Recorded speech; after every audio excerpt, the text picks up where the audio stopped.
जिन माँ बाप ने बच्चों को कमा करके करोड़ों अरबों रुपया दे दिया और वृद्धावस्था में अगर वो माँ बाप थोड़े कहीं अगर 5-10 हज़ार लाख 2 लाख दान करना चाहें, कहते हैं क्या मतलब, किस लिए खराब करना,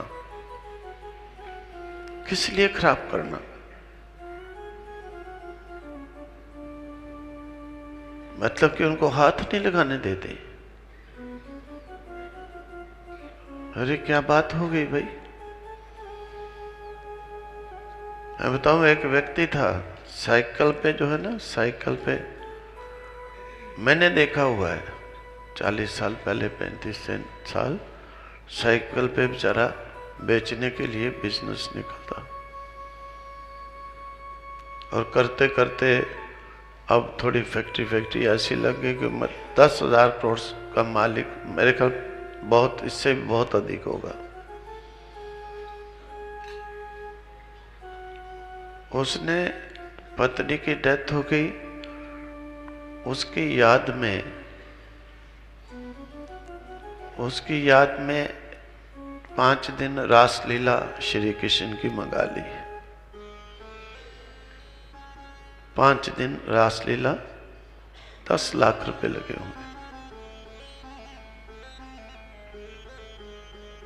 बेटे ने कहा, मूर्ख, तू 10 लाख रुपए बिना मतलब के खराब किया। इतनी बाप की बेइज्जती की इस बात पर कि तुम 5 दिन रासलीला ला करके क्यों किया। इतनी बेइज्जती की कि 10 लाख तुमने खराब किए। बाप बेचारा चुप, क्या कहे।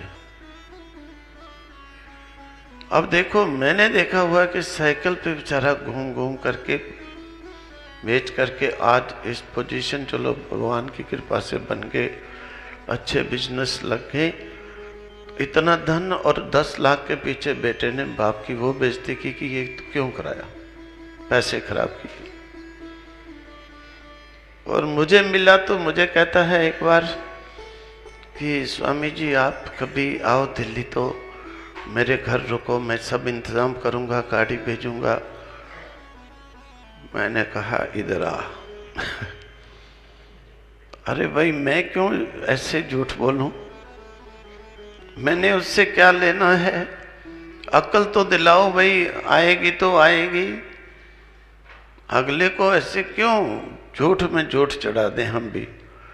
मैंने कहा बात सुन, तुम माँ की याद में बाप ने 10 लाख में रासलीला कराने के लिए तुमने बेइज्जती की बाप की, तुम मुझे घर में लेके जाएगा।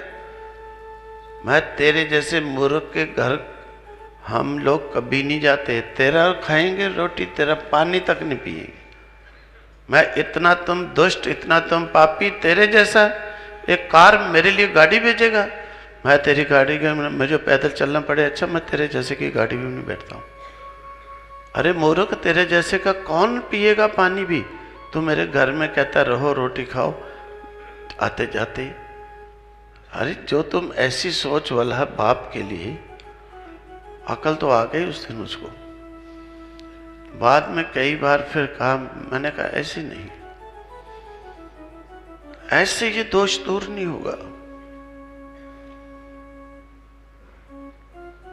तो बात ये होती है, देह के लिए इस प्रकार से दोषों को गीता में भी भगवान कहते हैं। इस शरीर में जन्म में, मरण में जो दोष हैं, उनका विचार करने से, बार बार उनका मनन करने से जन्म मरण से ग्लानि हो जाती है। और ग्लानि होने के बाद में शरीर से वैराग्य हो जाता है और परमात्मा के साथ प्रेम हो जाता है।